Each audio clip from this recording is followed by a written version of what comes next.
Welcome to the Three Questions webcast series. I'm Wayne Baxter, Senior Executive Manager with One Capital Management. At One Capital Management, we develop and implement strategies that enable our clients to grow, protect, and ultimately distribute their wealth. And we do that by offering investment wealth management services. Thank you for taking time to check us out. And if you enjoy this episode of the Three Questions webcast, please consider liking this video and subscribing to our YouTube channel. And my clients are often referred to as cross-border clients. Why is that? Well, it's because they're either U.S. or Canadian residents who invest in U.S. and or Canadian dollar-denominated securities like stocks, bonds, and ETFs. Our process for advising our clients includes an in-depth discovery and diagnostic analysis of their wealth management goals and objectives. Now, I've said this many times, wealth management is multifaceted and complex, and there are many different areas that need to be addressed and considered, including cash flow and liquidity needs, investing strategies, risk management and tax planning. And then, of course, there is estate and real estate planning. Yes, estate and real estate planning. You don't often hear of them being combined, but we have found that one area where this can be overlooked is preparing for the sale of real estate upon the death of the homeowner. So there you have it, estate and real estate planning combined. And in today's webcast, we're going to address the three frequently asked questions of those responsible for selling the home of a family member or loved one who is deceased. On this edition of the webcast, we'll be asking the three questions you should ask about probate and trust real estate transactions. Joining me is Paul Hargraves. Paul is the founder and Realtor Associate with Trust Properties USA, the #1 probate and trust realtor in Southern California. They have sold over 650 estates. And Paul, it's great to see you. Thank you for joining the webcast. Wayne, really great to be with you and your audience today. I do want to make a little clarification, Wayne. It's not just Southern California. We now have offices throughout California, Miami, and Palm Beach, Florida. Always growing, Paul. It's amazing. Always. And I know there's more to come, right? We actually we hired a firm, Wayne, and I haven't told you this yet. We actually are trademarking our new tagline. It's Trust Properties USA, America's #1 solution for probate and trust real estate. Well, I mentioned in our opening that one area of estate and real estate planning that can be overlooked is preparing the sale of real estate upon the death of the homeowner. And it's not really surprising that that's the case, because unless there's a terminal illness, knowing when you're going to die is one of life's great unknowns. But as we all know, death is inevitable. On today's webcast, this is really for those who are responsible for selling the home of a family member or loved one who's deceased.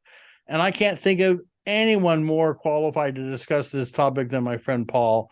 Paul has successfully closed escrow on every home using Trust Property USA's fix and sell strategy. And we're going to get into more about and learn more about that strategy later on in our webcast. Paul, we should really get started here on our webcast. We'll hope that folks will stick around and learn more about your strategy, because it's really tremendous and extremely successful. So let's get started with the three questions you should ask about probate and trust real estate transaction. The first one, and I think everything is so simple, but we know this is a complex area. So the first question is this: in addition to selling the home, what are some of the other responsibilities we need to address? Wow, that is a really great question, because, in fact, we're not just realtors, we're actually project managers, because the continuum of services that we offer, it's overwhelming to families. When I first got involved with this, I got involved with an estate. I wanted to do a good job for the family. I wanted to do a good job for the attorney. And I went out and I got all the information I could find about probate and trust real estate. And then I discovered something very interesting, Wayne. And what's even more amazing, 24 years later, it's as true today as it was 24 years ago. Meaning, if when your audience leaves this meeting today and they go out and they Google probate and trust real estate, it's still the same response. Every book, tape, website, and seminar all comes from one point of view. It all comes from the buyer's point of view. How can buyers amass wealth, find properties in distress through probates and trusts? And that's when the light bulb went off. And that's when I said, what if we create the one company that will be the champion or the advocate for the estate? Because it goes way above and beyond just putting a for sale sign in front of the house and collecting a check. These estates and these families have very specialized needs. And so there's a whole continuum of needs that they have that we address. We literally take care of everything from A to Z, and not just Trust Properties USA, but if you're going to hire a realtor, you need to know, can they satisfy all of these needs that you have? Because for every contingency that you can think of, we have the process and procedures in place to offer our clients a professional solution. We take care of all the personal property, the clothing, the furniture, the abandoned cars, the gardening, the utilities, the pool service, insurance. We don't want these properties to be uninsured, and we successfully complete hundreds of evictions. Wayne, it's a huge, huge. It's a huge. I would think one of the biggest area, Paul, that you bring this up now, just listening to share this, that the decluttering aspect. Absolutely. Like, man, oh man, oh man. One of my goals here, I'm gonna invite a decluttering expert on the webcast. I haven't decided which one yet, but I'm going to invite one of the ones that we know to join us, because the decluttering in itself can be a major, because you can get into situations where I guess the term will be, they may be a little bit of a hoarder. For those, not just a little bit. It's really actually an endemic problem that happens with unfortunately a segment of our society that we deal with, the elderly, and they become very isolated, and all of a sudden this can take over their lives, and then subsequent to their passing, of course, the family has to deal with that. And that's where they find documents that have been missing for decades, stock certificates that have been sitting with everybody not anybody knowing they exist, and finding materials that have been around. Sometimes you get into situations where they may be valuables that nobody knew that they would have been accounted for. I'm sure you could tell some stories about some of the things that you've discovered when you've gone through this process of getting a property ready.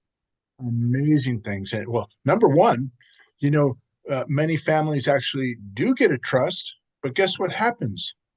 The attorney who prepared the trust many years ago is dead. Nobody knows where the trust is. And that is one of the things that we've done, is we've gone in there with our decluttering team, whoever it is that we use, and they've actually gone through the documents and found the trust. That has saved the day.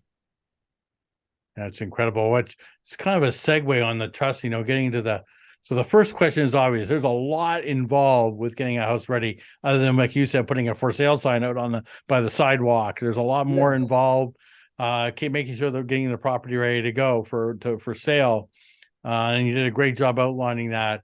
The next one, and I guess you could say the first part of it is a bit more of an operational. The next part of it is more, I don't know if you want to call it qualitative, but it's really the reality of the world today is, how, and question number two is, how do you deal with sibling animosities? We all know when it comes to estate planning, Paul, you and I have been in enough estate planning workshops together, and you're on your own and as well, to know that sibling rivalries and sibling animosities really come to the forefront, usually on the death of the parents, right? So in your case, dealing with the sale of real estate, dealing with sibling animosity must be a real challenge.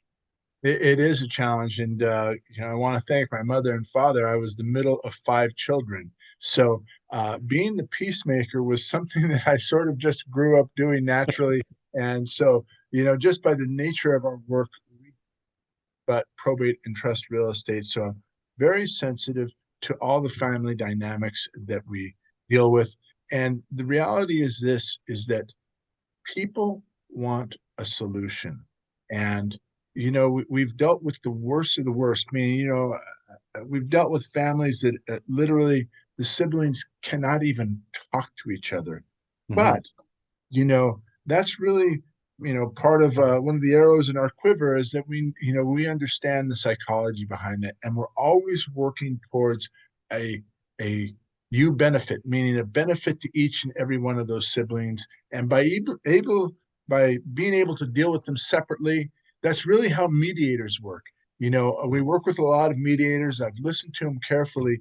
And, when they go into mediation, they go into a room and the parties are separate. And that's how we are with our clients. And so, we come together to a goal because I have to keep, it's always a carrot and a stick type of approach, having to work with these different family members, but everybody at the end, what they want is the simplest solution that gets them to the best place.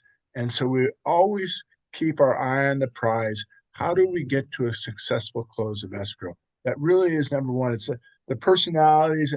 I don't care. People, yell at me for problems. They're mad about, he got this when I was 12 and he got the best car and he got the best bicycles, whatever it is. And believe me, we see all the stories and you just have to be empathetic. We have to hear them out. But in the end, we have to come to a solution and for all parties combined, because if we can't get to a solution, then there's no deal. But as you mentioned out in the beginning, we've successfully closed escrow on every home that we've renovated. We're very careful about how we do business. And so it's never a matter of personalities. We're deal makers. We want to make deals simple for all parties concerned. Does that make sense? 100%. And I was just wanted to mention before we get to the third question that is, you said, you have successfully closed escrow on every home using Trust Properties fix and sell strategy, which perfectly obviously gets us into that last question is this. My loved one's property hasn't been updated in 30 years. How am I going to be able to realize the value of their property? Like, is it like we're dealing with something from the 1980s here, right? 1990s, maybe. Like, how are we going to get any value out of this property? What would you respond what to I that? like to say, Wayne, is The that, best for last, Paul. I deal with properties. Saving the best for last. Thank you so much, Wayne. We deal with many properties where, the property looks the same as when Marsha Brady went to the prom back in the 70s. So, it's got the shag carpeting, the avocado green appliances. And even if the property is in, nice condition, my wife would never move into that house. She'd look at it and she'd say, Paul, you're busy. You work a lot. The kids have got school. We've got, all of these other things that are going on. Paul, you are never actually going to get this done. I don't care what the price is. And so the reality is this, is that, wives are really the buyers for these houses. A wife needs to walk into the home and she's going to look around and she's going to say, and this is for you, Wayne, you're in Canada, but she's going to say, you know what, can I have Thanksgiving in this home? That's like the big, family ideal about dinner in the home. All of your extended family comes by. And if she can walk into the kitchen and she sees that she can have a nice Thanksgiving, you're already 75% of the way through, because my wife knows, it would be like the shoe repair man who never, his kids always have broken shoes because he fixes everybody else's shoes. And so, my wife would say, I need a house that's move-in condition. And that's what we present to buyers. These homes, like you mentioned, haven't been touched in a long time. What I do is, for Trust Properties USA, and if you're looking at other realtors, this is sort of a checkbox you want to see.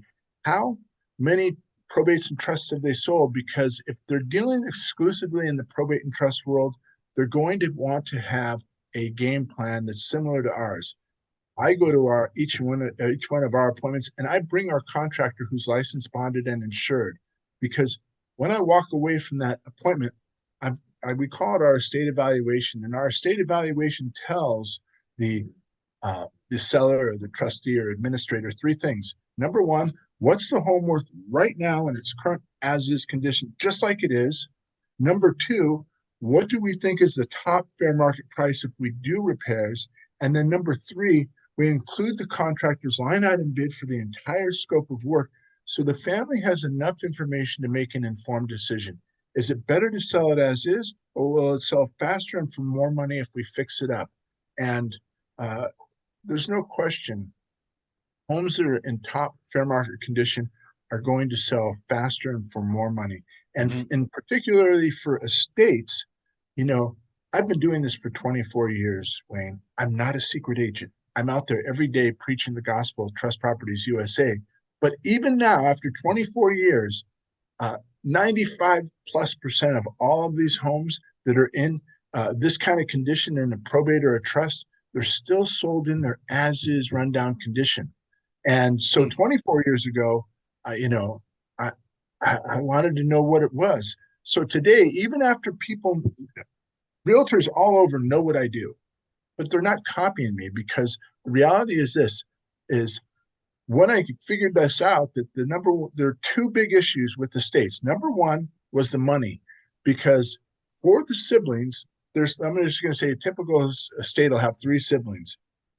I'm just going to use you, Wayne. God forbid your parents pass away. Now Wayne has got a sister. She lives in Kansas. She doesn't really care what happens, but he has a brother. And Wayne's brother was sort of a ne'er-do-well and never really launched in life. That brother of mine, The ambition scale, let's say.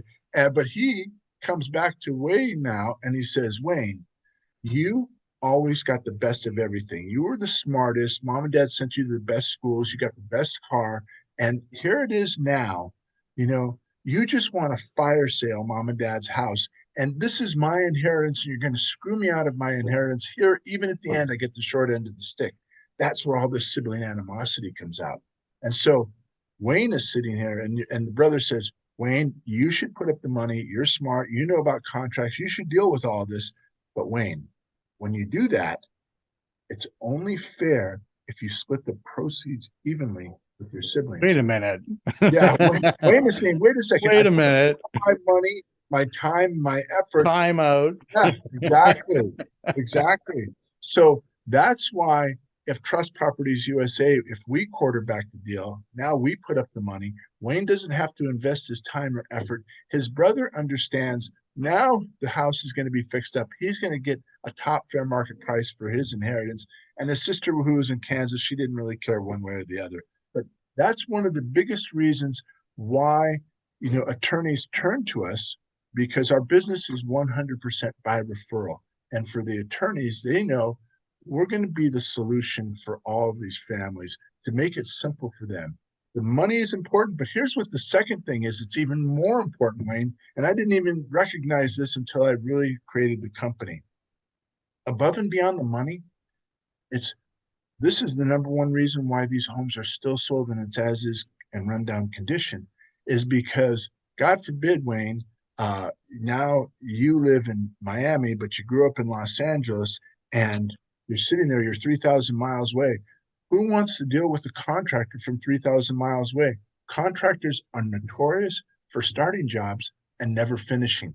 That's really? Is that a fact? Yeah, I mean, it is just so horrific. And so I actually had the same problem when I created the company, right? I had to deal with the same issue that all of these families have to deal with, or consumers, and they're sitting back having to deal with contractors, and they're just flaky. And so, but now these contractors, we've gone through many contractors, but we have a set rule of contractors now that we use, and they understand what makes the world go round, meaning we'll give them business, whether the market's up or the market's down, but they have to deliver each and every time. If I don't make it, Trust Properties USA doesn't make one dime on the renovation. So if we don't make any money on the renovation, Wayne, there's one thing that they must do for us. They must make Trust Properties USA look great. So they must be able to complete all of these projects in a workmanlike and professional manner. It comes in on time, on budget, and things close escrow. That's what we're looking for from our contractors. So we're happy to give them business every day, but they must deliver. And so now these contractors that we deal with, we have 4 contractors. 3 of them do nothing but our business. We're able to give them enough business that it's an arm's length transaction. We have no financial relationship with them, but we give them business. So guess what? When the phone rings, they take care of our business. Does that make sense? 100%. Yes. You mentioned earlier, Paul, about how Trust Properties USA has expanded. Maybe just one more time, sure, before we get into how are we going to help people get a hold of you. Just name some of the areas, some of the locations across California, first of all, sure, that you have locations, and we can talk about different parts of the U.S. as well.